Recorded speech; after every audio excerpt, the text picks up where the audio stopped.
Hi, good evening, friends, and welcome into bedtime with me during quarantine. Our days have been very long, and if you are anything like myself, which I'm sure you are because the human experience, you'll have some good days, you'll have some bad days, and today was, I don't know if I would say it was a bad day, but it was like a day. And I thought to end it with a little bit of reading.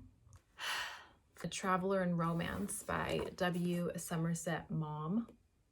This is like a little collection of writings. And there's our man, by the way, if you were wondering. There's good old W. Somerset. I love this author dearly. I'm obsessed, really. This is a collection of, I think, fiction, nonfiction. It's just like random essays. But because, well, let's just start at the beginning. Curtain Raisers. Oh, this is a play. Wow. It's kind of longish. No, I don't think I want to do that. What do I want to read? This, for whatever reason, kind of interests me, on having my portrait painted. I don't know why that sticks out to me. I've also got a few other, it's got like book reviews on storytelling, on his own work. He does have some short stories in here. Wartime articles in America. Oh, this is interesting. What reading can do for you. Well, we're reading here together, so what can reading do for us? Hey, W. Somerset? What can he enlighten us with?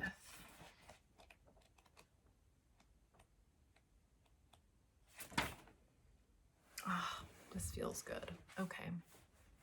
Settle in, friends.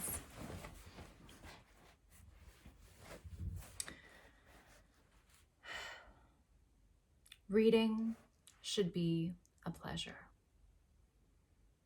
Don't allow it to enter into your heads for a moment that pleasure is a bad thing, as those of you with Puritan ancestors may have an inclination to do. Pleasure is good and conduces to health. Of course, there are certain pleasures that have evil consequences, and these it is only common sense to avoid, but reading is certainly not one of them.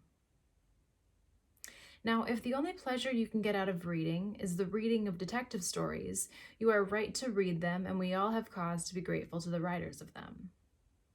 But I hope that you are not frightened by those books which are commonly ranked as classics and think you'll be bored by them. That, I'm afraid, is because so many people have been obliged to read some of them in school or college, and so what should have been a pleasure has been turned into a task. What makes a book a classic? Not the opinion of critics, school teachers, or college professors. A book becomes a classic for one reason only. Because succeeding generations of readers, plain people like you and me, have found it moving, human, and interesting. Did the critics or the professors of literature make a classic of Huckleberry Finn? Not a bit of it. They dismissed it with a shrug of the shoulders because Mark Twain was a funny man. But his readers, for the better part of a century, now have found it true and touching and full of life and color and fun. It is only of late years that the critics and the professors have discovered that Huckleberry Finn is one of the most important and significant works in American literature. But this is only one book out of many that are as important and as readable if you will give them your attention and your sympathy. They can all be bought very cheaply, and after all, if you don't like them, you can easily lay them down. For I have to insist upon this. However important a book is, and whatever reputation it may have, unless you find you can read it with enjoyment, it can be of no possible use to you.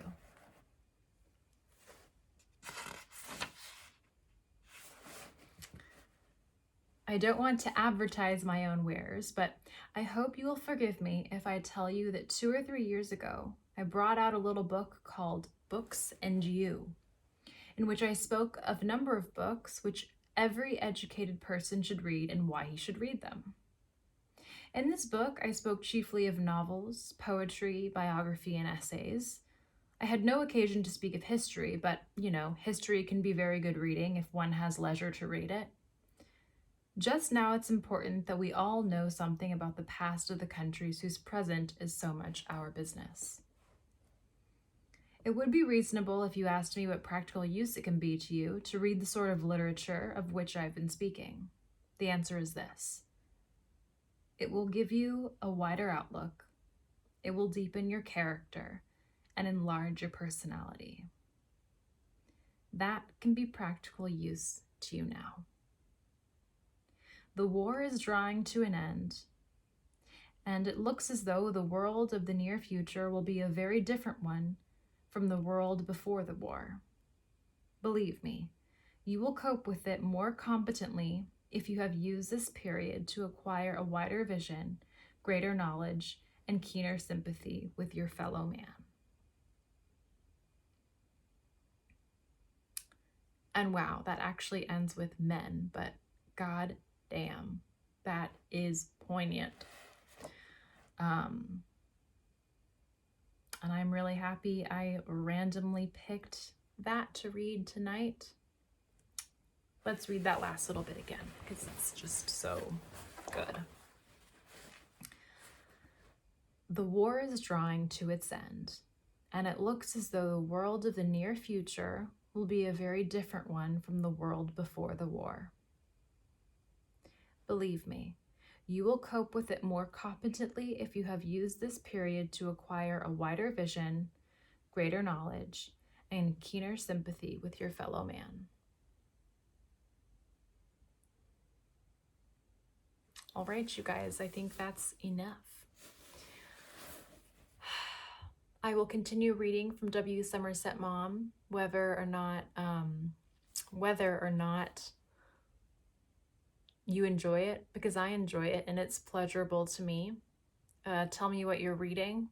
Do continue reading during this time, because when we emerge, the world will be a very different place than the world before we entered into it, into this moment, this unique moment. And and we'll be able to deal with it more competently and with a keener sense of sympathy towards our fellow man through the power of reading. So I'll see you next time. Thanks for being here. Good night.